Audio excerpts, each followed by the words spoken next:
குருவி. இந்த வாழைத்தார அப்படி வெட்டுங்க.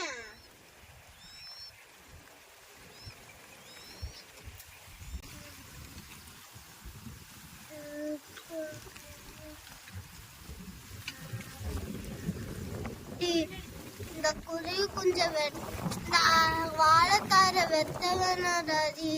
இந்த உயிர் ஜீவன் இருக்குல்ல டாடி, நம்ம வாழைத்தார வெட்ட வேணாம்.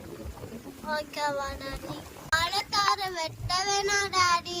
குருவி குஞ்சு இருக்கு டாடி. நம்மளுக்கு உயிர் ஜீவன் முக்கியமா, உயிர் முக்கியமா டாடி? உயிர் தானே முக்கியம் டாடி. எனக்கு தெரியல டாடி.